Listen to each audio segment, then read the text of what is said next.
Marwadi university మంచి భవిష్యత్తు కోసం తెలుగు విద్యార్థులు ఇష్టపడే యూనివర్సిటీ. కాల్ 9059052378 9059052379. ఊహాగానాలు వస్తున్నాయి, చాలా క్లియర్ గా వాళ్లే అవుతారు అనేటువంటి ఒక ఇండికేషన్స్ కూడా ఉన్నాయి.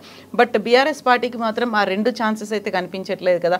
మీరు అన్నట్టుగా కొంచెం అసంతృప్తి, అసమ్మతి గళం అంటే ఎలా కేసీఆర్ దాకా చేరగలుగుతుంది ఆ వాయిస్ అనేది? అంటే ఆయనకు అర్థమైంది కొంత బీసీలు అంతా పోలరైజ్ అవుతున్నారు, మన దగ్గర కూడా ప్రెజర్ ఉంది అనేది అర్థమైంది. అర్థమయ్యే ఆయన మద్రాస్కి అధ్యయనం చేయడానికి ఒక టీం పంపించాడు ఆ రోజుల్లో. నేను కూడా అందులో పోయింటిని. అయితే నేను అవన్నీ చెప్పడానికి నేను ఇప్పుడు పార్టీ కండువా వేసుకోలేదు, ఒక అబ్జర్వర్ లాగా పోయిన. ఆయన పిలిచాడు కాబట్టి నో చెప్పలేక మీతో ఎన్నోసార్లు అన్నాను కదా పిలిస్తే నేను పోతాను అని. బట్ నేను బాధ్యత తీసుకోవడానికి సిద్ధంగా లేను. నేను ఎట్లా చెప్పే కాడ చెప్తానే ఉన్నా. ఇంకా మళ్ళీ పార్టీ వాళ్ళకు ఉండే అవకాశం అది నేను ఎందుకు తీసుకోవాలనుకొని నేను చెప్పలేదు. బట్ నేను కంటిన్యూ చేస్తాను. నేను వాళ్ళకి ఇప్పుడు కూడా మీ ద్వారా నేను కొన్ని సూచనలు చేయదలుచుకున్నా. ఏంటంటే సరే మీ పార్టీలో బీసీకి ముఖ్యమంత్రి అయ్యే అవకాశం 0, ఎవరు నమ్మరు కూడా. ఇప్పుడు ఇస్తారేమో అని నేను చెప్పినా కూడా ఎవరు నమ్మే పరిస్థితి ఉండదు. పోనీ వర్కింగ్ ప్రెసిడెంట్ ఇస్తారా అంటే ఒకవేళ ఎస్సీకి ఒకటి బీసీకి ఒకటి ఇస్తే ఇవ్వచ్చు. అది కూడా పార్టీ నుంచి కొంత ఒత్తిడి వస్తేనే ఇస్తాడు. బట్ ఒక్కటి చేయొచ్చు వాళ్ళు. గతంలో బీసీలకు ఏమేం చేశాము, దానివల్ల జీవన ప్రమాణాలు ఎట్లా పెరిగినాయి, అది ఫిషరీస్ కావచ్చు, లేకుంటే గొర్రెలు కావచ్చు, ఇట్లాంటి పథకాలు కావచ్చు, ఇవన్నీ డాక్యుమెంటేషన్ చేయాలి. నేను ఇచ్చిన సూచనలలో కూడా ఏమన్నా అంటే ఒక 25 సంవత్సరాల పండగ కదా రజతోత్సవం అంటే, 25 సంవత్సరాలు అయింది టీఆర్ఎస్ పెట్టి. ఒక 25 అంశాలను సెలెక్ట్ చేసుకోండి. రోజుకు ఒక అంశం మీద బ్రెయిన్ స్టార్మింగ్ పబ్లిక్లో పోయి వాళ్ళకి చెప్పండి, బుక్లెట్స్ ఇవ్వండి, మీటింగ్స్ పెట్టండి. ఒక్కొక్క స్కీమ్ గురించి ఒకరోజు, ఒక్కొక్క రంగం గురించి ఒకరోజు, 25 పాయింట్స్ మీద 25 అంశాల మీద. అప్పుడు దశాబ్ద ఉత్సవాలు అప్పుడు కొంత ప్రయత్నం జరిగింది, ఒక్కొక్క రంగం గురించి చేశారు. అదే ఇది కంటిన్యూ చేయమని చెప్పాము. అప్పుడు 20 రోజులు చేశారు. భవిష్యత్తులో ఒక బీసీ విజన్ ఒక డాక్యుమెంట్ రిలీజ్ చేయాలి. గతంలో ఎస్సీ ఎస్టీలకు సంబంధించింది 2003లో ఎన్నికల కంటే ముందు అప్పుడు గ్రీన్ పార్క్ హోటల్లో దళిత మేధావులను పిలిచి ఎస్సీ ఎస్టీలకు ఒక విజన్ని ఆ రోజు రూపొందించారు. బీసీల కోసం ఒకటి చేయాల్సిన అవసరం ఉంది. అప్పుడు కూడా జలసిద్ధయ్య గారి అధ్యక్షతన అప్పుడు ఒక కమిటీ వేసి ఏదో ప్రయత్నం జరిగింది, కానీ అంత ముందుకు పోలేదు. అది మేనిఫెస్టోలో రాసుకున్నా కూడా 5,000 కోట్లు ప్రతి సంవత్సరం ఖర్చు పెడతామని అది జరగలేదు. బట్ ఇది మాత్రం ఒక విజన్ను బీసీలకు ఇవ్వాలి. ముఖ్యమంత్రి ఈ పార్టీలో కాకపోయినా బీసీలకు కొంత మేలు జరుగుతుందనే ఒక నమ్మకాన్ని క్రియేట్ చేయగలుగుతాయి. ఎందుకంటే ఏ బీసీ ముఖ్యమంత్రి అవుతాడో, ఏ బీసీ పార్టీ పెడతాడో ఏం తెలియదు. బీసీల పార్టీ అయితేనే ఇంతకుముందు చెప్పినట్టుగా వస్తుంది. ఒక్కటి వస్తుందా, 4 బీసీల పార్టీలు వస్తాయో కూడా తెలియదు మనకి. మళ్ళన్న కాంగ్రెస్లో ముఖ్యమంత్రి బీసీకి ఇస్తాడనగానే కొంచెం అటువైపు ఆలోచిస్తాడు ఆయన. ఇప్పటివరకు ఆయన ఏం ఫెయిల్అవుట్ కాలేదు. ఓన్ పార్టీ పెట్టే బదులు అందులోనే ఉంటే ముఖ్యమంత్రి కావచ్చు కదా. ఎందుకంటే కాంగ్రెస్లో ఈయన కంటే గట్టిగా మాట్లాడే బీసీ ఎవరు లేరు. వాళ్ళ వర్కింగ్ వాళ్ళ ప్రెసిడెంట్ మహేష్ గౌడ్ ఉన్నా కూడా దూకుడుగా పోతున్నాడు కాబట్టి, రేవంత్ రెడ్డి మోడల్లో రాజకీయాలు ముందు తీసుకెళ్తున్నాడు కాబట్టి ఆయనకు ఆ పార్టీలో పరిశీలనకైతే వస్తుంది కదా మల్లన్న పేరు. మరి అటువంటి గొప్ప అవకాశాన్ని ఆయన వదులుకుంటాడా, బీసీ పార్టీ పెడతాడా? టీఆర్ఎస్లోకి వెళ్ళైతే ఏ బీసీ బయటకు వచ్చి పార్టీ పెట్టే పరిస్థితి కనబడతలేదు. ఇంకా బీజేపీలో వాళ్ళే బీసీకి అధ్యక్షుని ఇచ్చినప్పుడు అందులో కూడా బీసీలు బయటికి రారు. ఇంకా బయట ఉన్న న్యూట్రల్ ఉన్న వాళ్ళు ఫాలోవర్స్గానే ఉంటున్నారు తప్ప ఓ పార్టీ పెట్టి ముందుకు పోదామన్న ఆలోచన కనబడతలేదు. కొంతమంది ఉద్యమకారులు ఎవరైతే కృష్ణయ్య గారితో గతంలో పనిచేసిన వాళ్ళు కావచ్చు, కొంతమంది మాత్రం పార్టీ పెడితే బాగుండు అన్నట్టుగా వాళ్ళ లోపల ఆలోచనలు ఉన్నాయి. కానీ ఆ స్థాయిలో పెడితే అది నిలబడుతుందా? అన్ని పార్టీలు బీసీ నాదం ఇచ్చినప్పుడు బీసీలు పార్టీ పెట్టినా కూడా బీసీ ఓటు చీలిపోతాయి. ఇట్లాంటి సమస్యలన్నీ కూడా బీసీలు ఎదుర్కొంటారు. బట్ ఒకటి పాజిటివ్ ఫీచర్ ఏంటంటే రాజ్యాధికారం రావాలనే ఆకాంక్షకు బలం చేకూరుతుంది రోజు రోజుకు. కాబట్టి చూడాలి భవిష్యత్తులో ఎట్లా ఉంటుంది.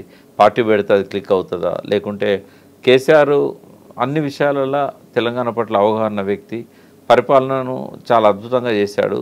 వ్యక్తిగతంగా ఎన్ని ఆరోపణలు ఉన్నా కూడా సంక్షేమం అభివృద్ధి విషయంలో ఎక్కడో ఉన్న అట్టడుగున ఉన్న తెలంగాణను అన్ని పారామీటర్స్లలో టాప్ 5 ప్లేస్లోకి తీసుకొచ్చాడు. కాంగ్రెస్ ఎంత తిట్టినా కూడా మొన్న వేసిన స్టాటిస్టికల్ అబ్స్ట్రాక్ట్లో ఏ రంగం ఎంత ప్రగతి, ఎంత ప్రోగ్రెస్ రికార్డ్ అయిందని చెప్పింది. రిజర్వ్ బ్యాంక్ అయితే మొత్తం ప్రపంచంలోనే గ్రోత్ రేట్లో తెలంగాణ ఫస్ట్ ఉందని చెప్పింది. కాబట్టి ఇవన్నీ చూసినప్పుడు కేసీఆర్ ఈ proved himself is the best CM.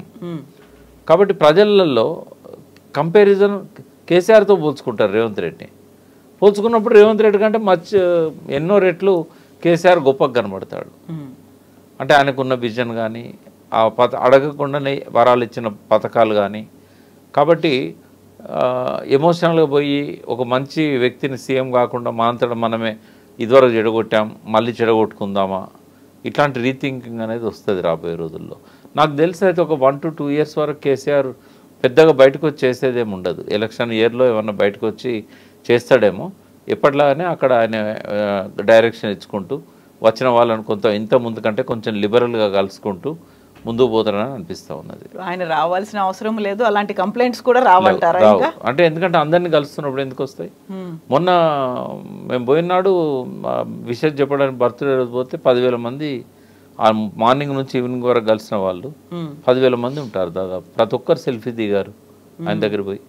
అంటే అంతకుముందు 3-4 రోజుల నుంచి ఇదే రద్దీ ఉందని చెప్పాడు. కాబట్టి కొంత ఆయన లోపల కలవాలనే ఒకటి అది రెక్టిఫై చేసుకున్నట్టు కనబడుతూ ఉంది. బట్ ఉద్యమకారులు అందరినీ పిలిపించి గతంలో తన వెంట ఉన్న వాళ్ళకి ఆ గౌరవం ఇస్తాడా అనేది చెప్పలేము మనం.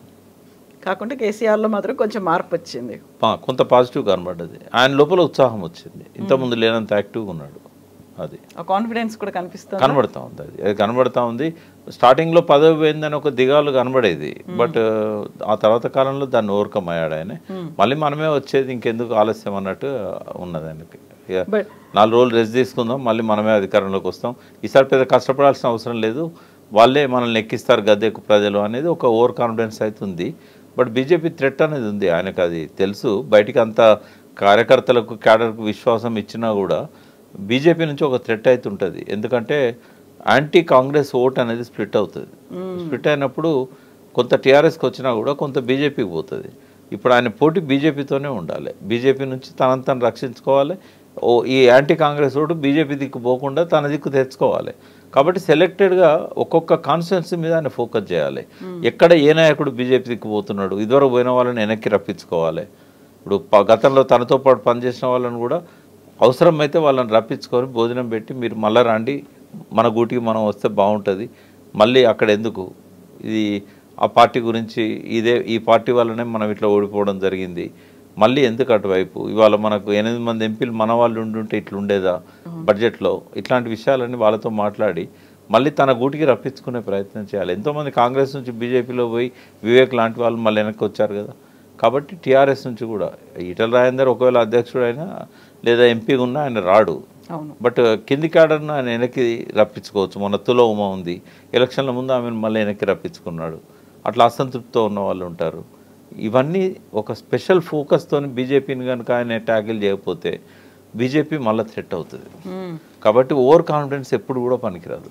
సో ఎంత కాంగ్రెస్ నుంచి ఒక అధికారం అనేది మాకు వస్తుంది, ప్రజలు మాకు ఇస్తారనుకున్నప్పటికీ అక్కడ బీజేపీ అనే ఒక బ్యారియర్ ఉంది, దాన్ని చూసుకోవాల్సిన అవసరం ఉంది. పైకి ఓవర్ కాన్ఫిడెన్స్ ఆయన లోపల కనబడ్డా కూడా ఈసారి అంత ఈజీగా పోవడం అనిపిస్తున్నది. బీజేపీ పట్ల లోపల ఆయనకు ఆలోచన ఉండి ఉంటుందని నేను అనుకుంటున్నాను. ఆయనకు ఆ విషయాలలో చెప్పాల్సిన అవసరం లేదు. బట్ ఎలక్షన్ల ముందు ఓవర్ కాన్ఫిడెన్స్తో దెబ్బతిన్నాడు కాబట్టి అది గుణపాఠం తీసుకుంటే మాత్రం బీజేపీని తక్కువ అంచనా వేయడు. ఎస్ ప్రకాష్ గారు, థ్యాంక్ యూ సో మచ్ అండి.